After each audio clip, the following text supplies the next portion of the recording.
The desert kept its secrets under a hard white sky. Cole Madigan rode alone, checking dry line shacks strung like beads across 50 miles of dust. He carried no company but a canteen and the echo of a wife long buried. Mid-afternoon heat bent light into wavering knives. Even vultures hugged shade. At Blind Mesa, he saw it.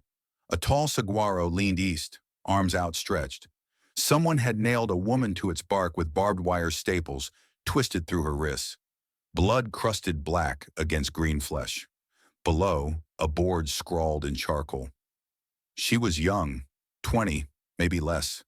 Copper skin burned raw, braids matted with sand.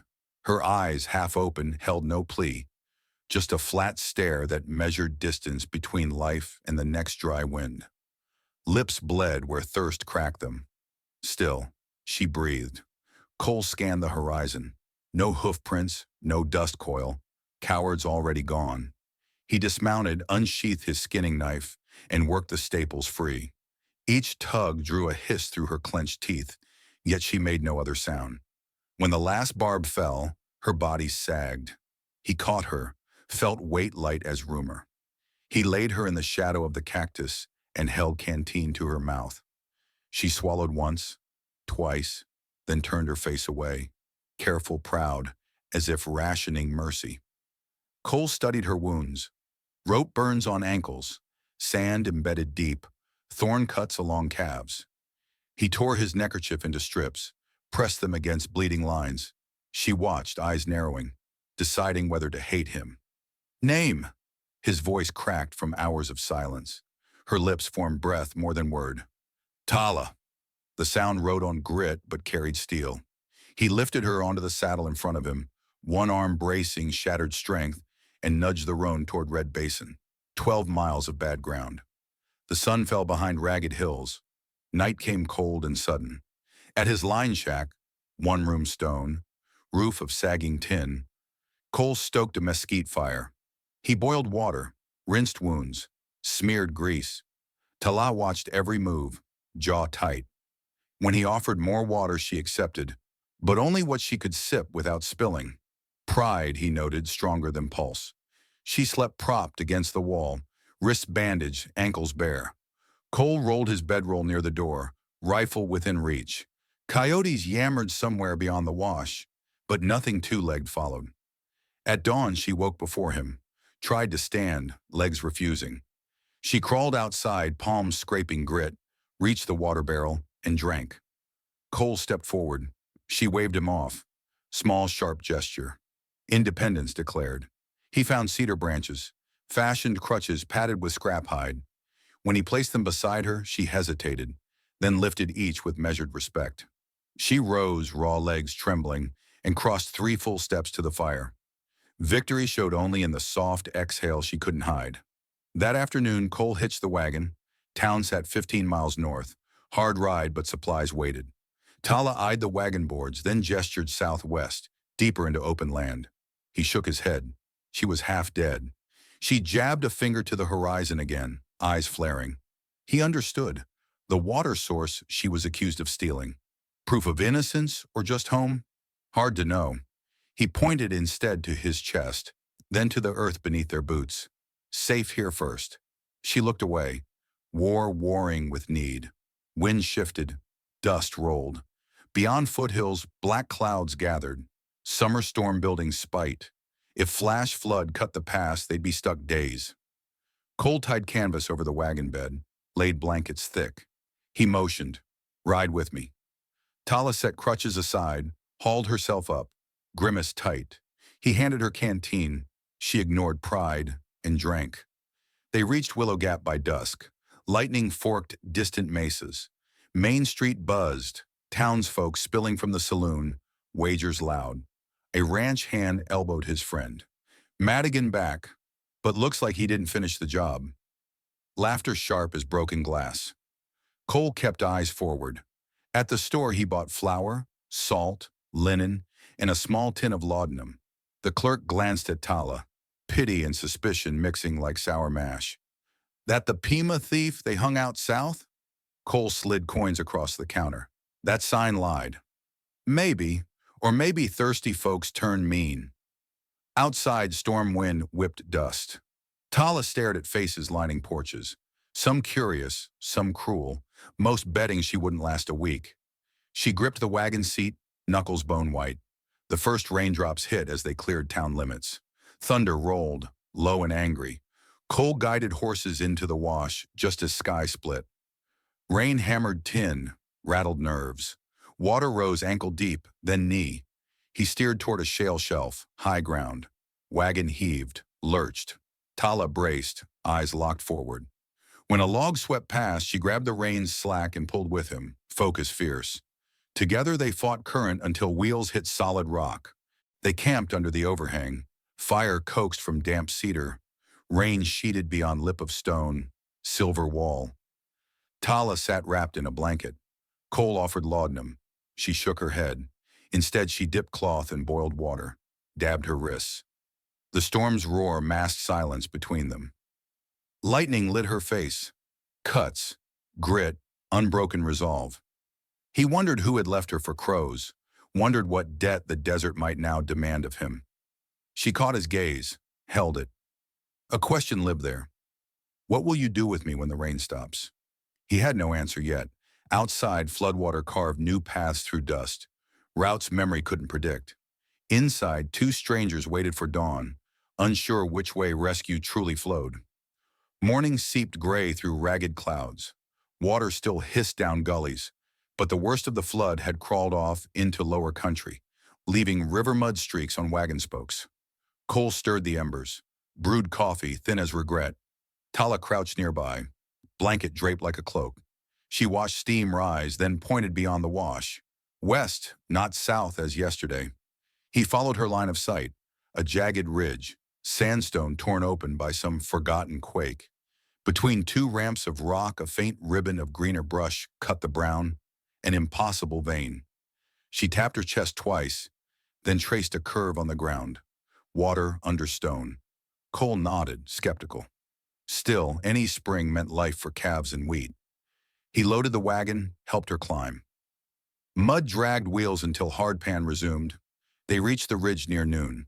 Sun returned vicious. Tala dismounted, crutches carving half moons in dust. She led him down a narrow cleft where shade clung. 50 paces in, she knelt, brushed sand aside and uncovered a slab of limestone pocked with drill marks.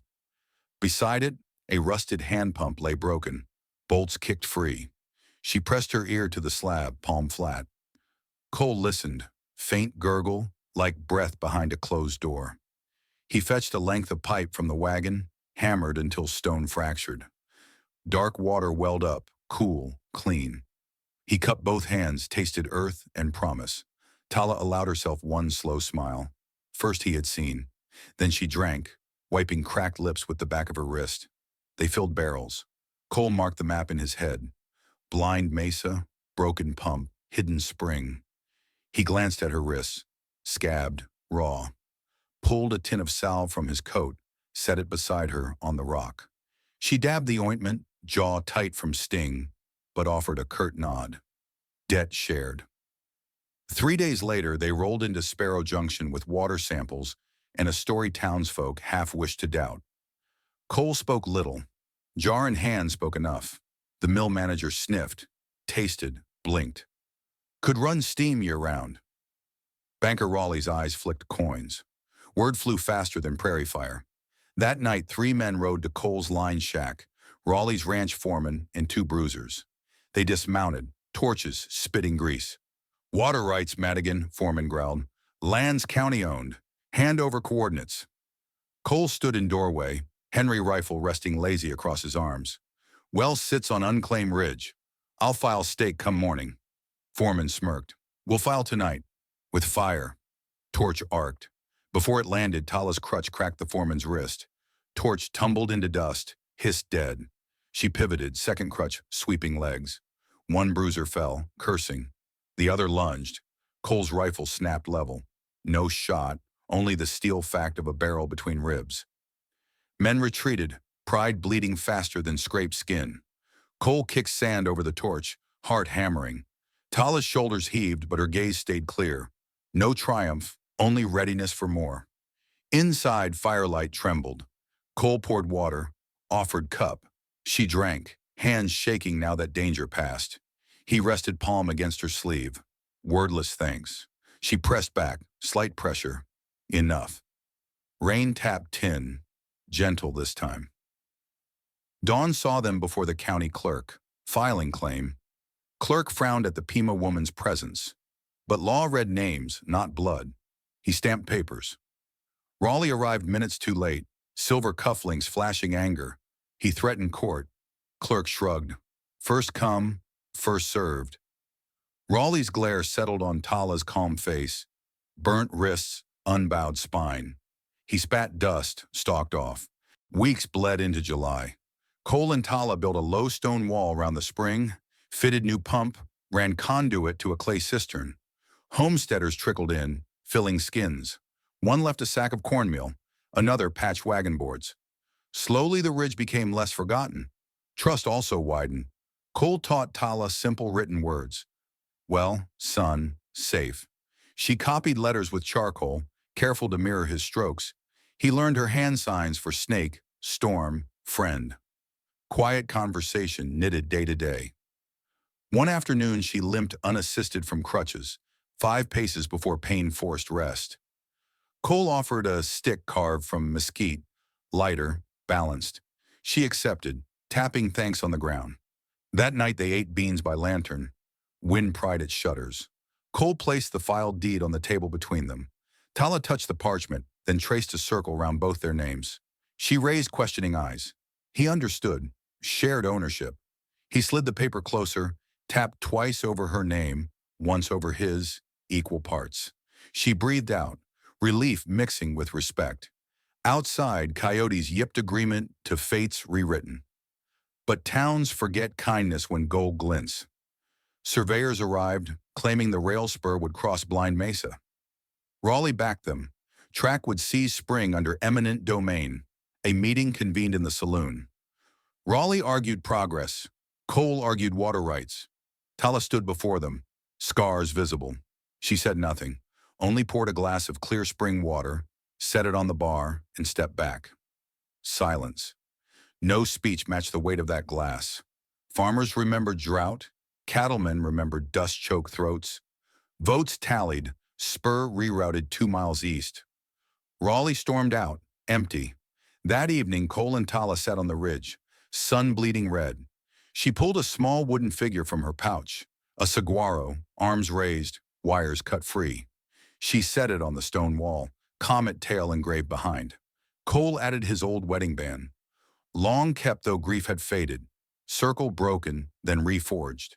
They watched sky darken, new stars kindling. Roots water follows above clouds.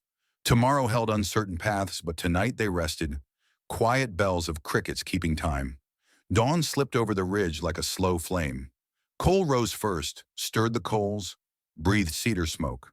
Tala followed, cane tapping a steady beat.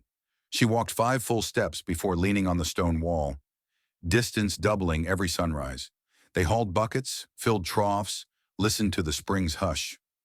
Water had a voice now, steady, confident, almost like theirs when silence blended into something understood. 2 weeks passed before Raleigh struck again. Night hid 6 riders, faces wrapped, rifles ready. They circled the shack, torches high. Flame licked dry eaves. Cole grabbed his Henry, fired once into sky. Warning, not war. Shadows scattered but returned, tossing burning pitch. Tala dragged a barrel to the doorway, kicked it over. Water fanned across wood, hissing flame to steam. A torch skidded near her skirt. Cole's boot stamped it dead.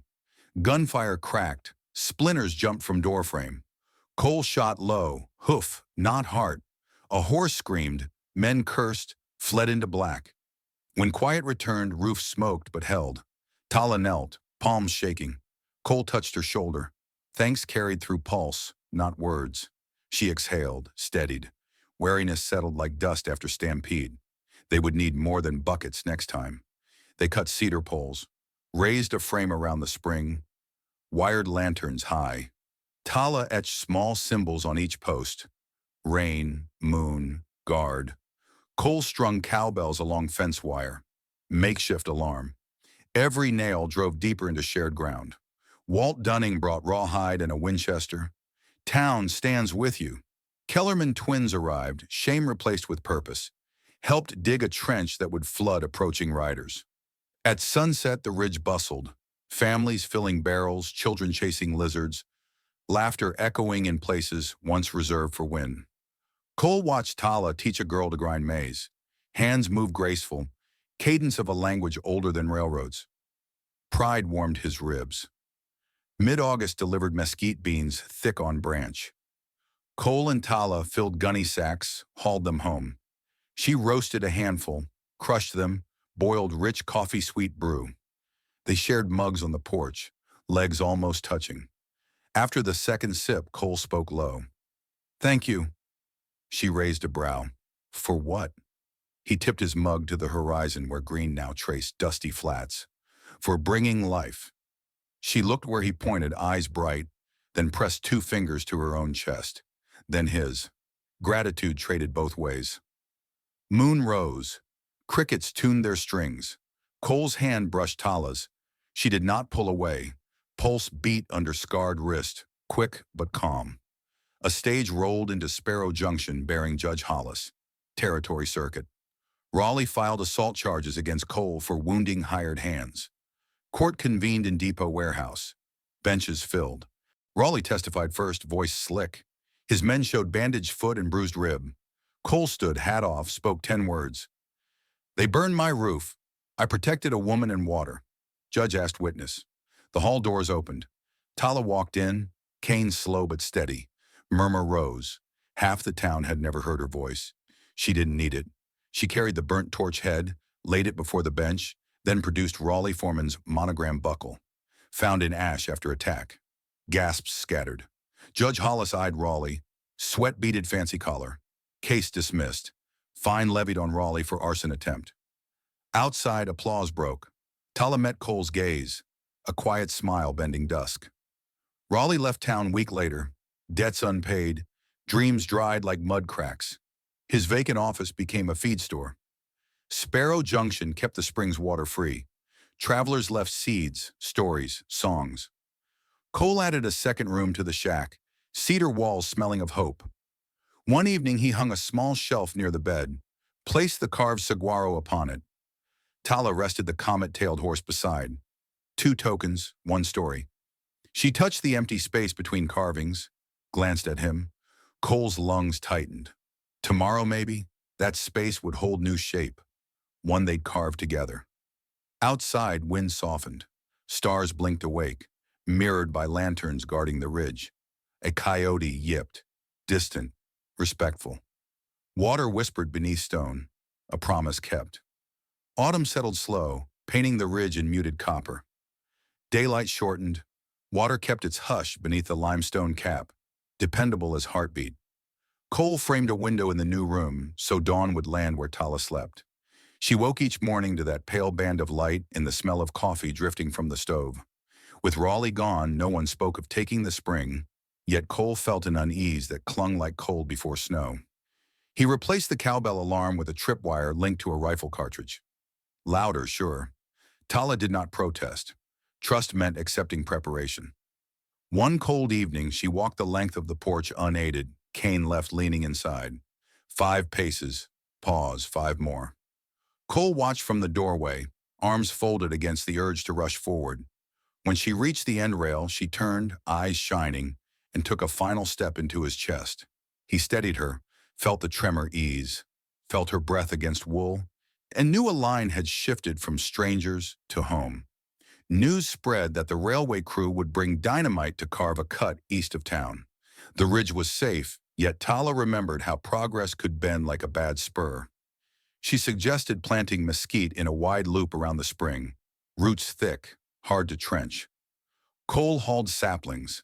Townsfolk arrived with shovels, children patting soil around tender stems.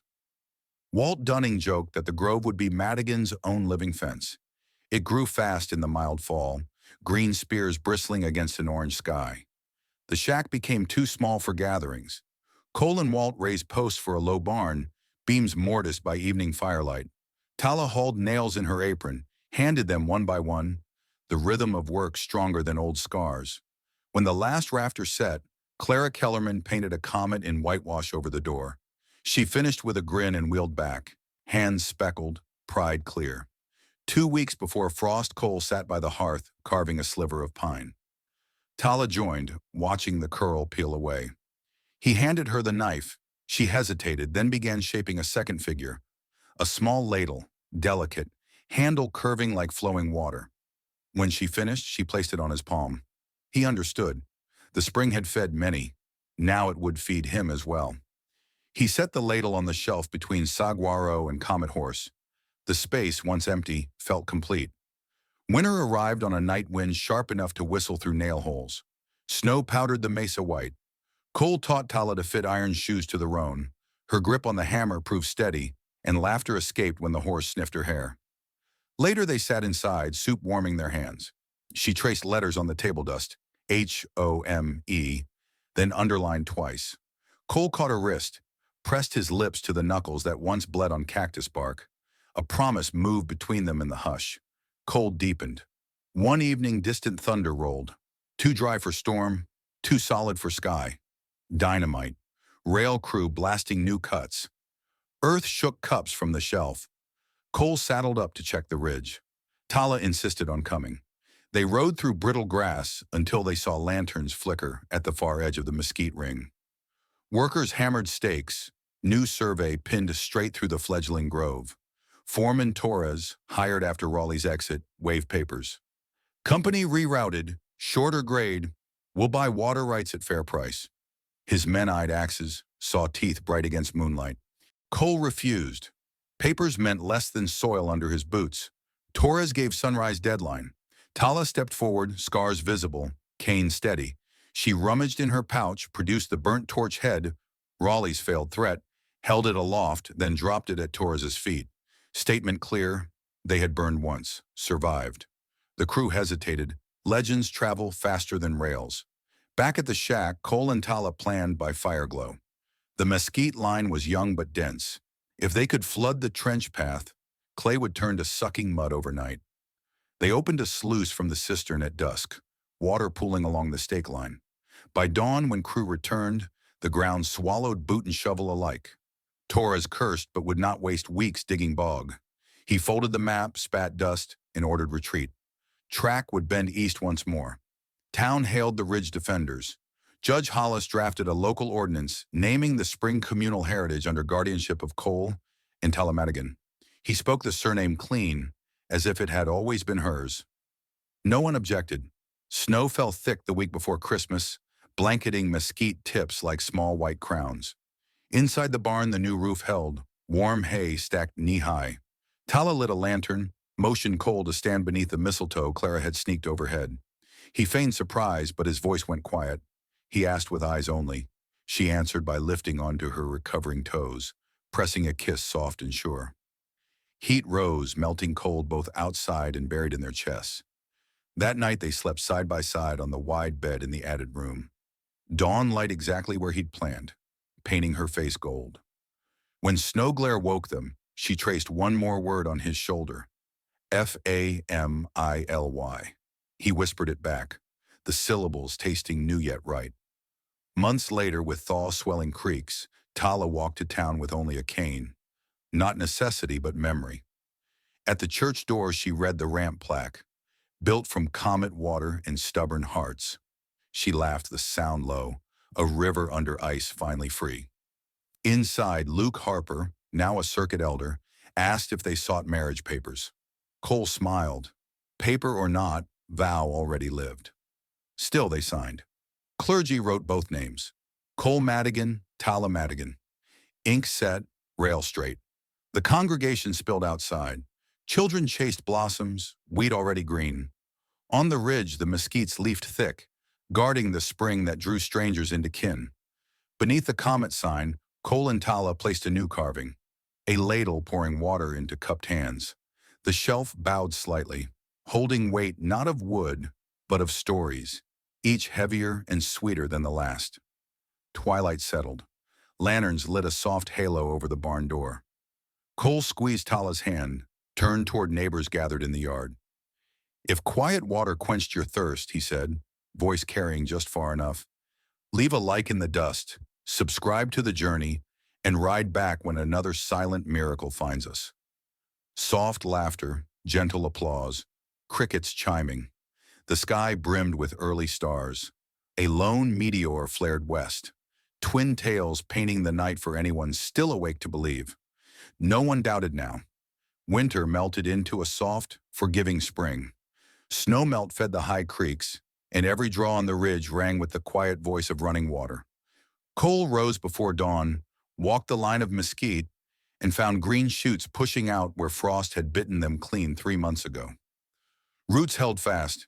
He knelt, pressed a palm to damp soil, and felt the throb of life returning deeper than memory. Tala joined him, cane tapping only for balance on loose stones. Her stride had lengthened. She could cross the yard without pause now, the cane more companion than crutch. Together they inspected the limestone cap. Water welled through the gap they'd hammered months before, clear and steady. She dipped a ladle, her own carving, and splashed a thin arc over the roots. Small act, potent promise. By noon, riders appeared at the horizon. 3 Posh families, wagons weary, cattle ribs showing through dusty hide. They had lost their wells to a hard freeze farther south. Word of a shared spring reached them on freight lines. Cole and Tala met them at the gate, open palm and gate alike. Children stared at the comet sign, eyes widening as if a story stepped from firelight onto daylight ground. Tala signed welcome. Cole spoke it aloud. They showed the newcomers where to set tents beyond the mesquite ring, space enough for everyone. That night, flames dotted the ridge, 5 campfires, 5 tongues trading smoke and tail. The smell of roasting mesquite beans mingled with the scent of damp earth. Cole passed mugs. Tala carved small wooden droplets, handing each child a token. Water caught in wood so they'd remember the gift turned law. 2 days later, a freight team heading to the rail spur shuddered to a halt. Axle cracked. Cole hauled tools. Peepush men levered the wagon. Tala fetched cool water for the mules. Repair took half a day, but the team boss left a crate of flour as thanks. Balance kept righting itself. Late April delivered its first lightning storm. Winds flung sparks across dry grass. Flames raced low. Cole rallied neighbors. Tala and Peeposh women formed a bucket line from the cistern. Her cane clacked quick against the plank walk. No hesitation. Fire died before dawn, leaving a black crescent of charred grass at the grove's edge. In its place, spring green thrust through sooner than expected, as though roots were impatient with disaster. Summer crept in the slow gold. Wheat in Cole's lower field ripened heavy, heads bending. Tala tested the stalks, smiled at the firmness of grain. In town, banker Raleigh's empty office reopened as a school. Clara Kellerman taught letters. Tala visited weekly, drawing water glyphs in chalk, showing how soundless speech could shape the same truth. Children copied, palms slapping desk in playful applause. July heat pressed cattle toward shade, but spring flow held. Cole redirected an extra pipe south, free for travelers crossing the basin. Some carved their names in the outer fence, silent register of lives that drank and moved on. Tala traced each carving at sundown, whispering a prayer of safe journey. One harvest evening, Walt Dunning arrived leading a skittish yearling mare. He offered reins to Cole. "Born wild," he said. "Won't take bit. Maybe comet water calms her." Cole accepted, yet Tala stepped forward first, palms steady beneath the mare's quivering jaw. She hummed, a note no ears heard but every creature feels. The mare's ears turned toward her voice inside the hush. 10 minutes later, the rope slackened, fear unspooled. Walt spat in wonder, muttered that the ridge worked more miracles than any church. August dusk, lanterns glowed under barn eaves. Tala set a new carving on the shelf, a seed sprouting between 2 joined hands. Cole added a battered horseshoe, once bent by drought but now straightened on his forge. Symbols crowded the plank, yet space still beckoned for what future might bring.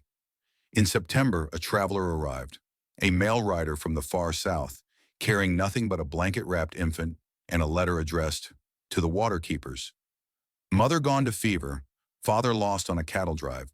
The note begged whoever found the child to lead her where kindness stands guard. Cole read it twice, eyes burning with old grief. Tala cradled the baby, a tiny girl with eyes storm-dark and calm. She pressed her cheek against soft hair and simply nodded. The Ridge met to vote, no dissent. The girl would stay, name chosen by sunrise.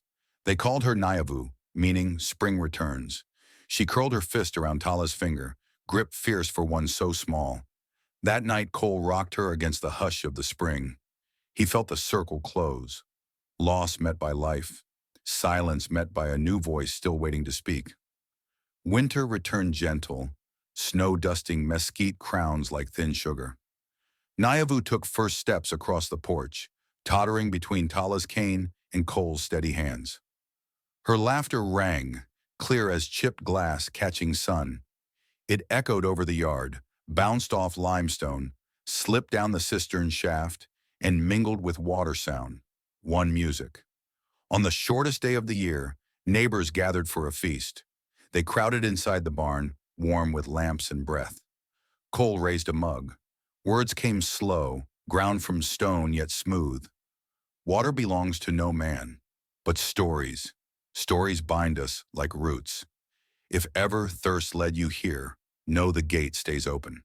Tala lifted Nyavu onto her hip. She signed toward the comet painted high above the door. Children copied, arms sweeping tails of invisible light. Outside, a real meteor burned west, bright enough to paint every face wonderlit.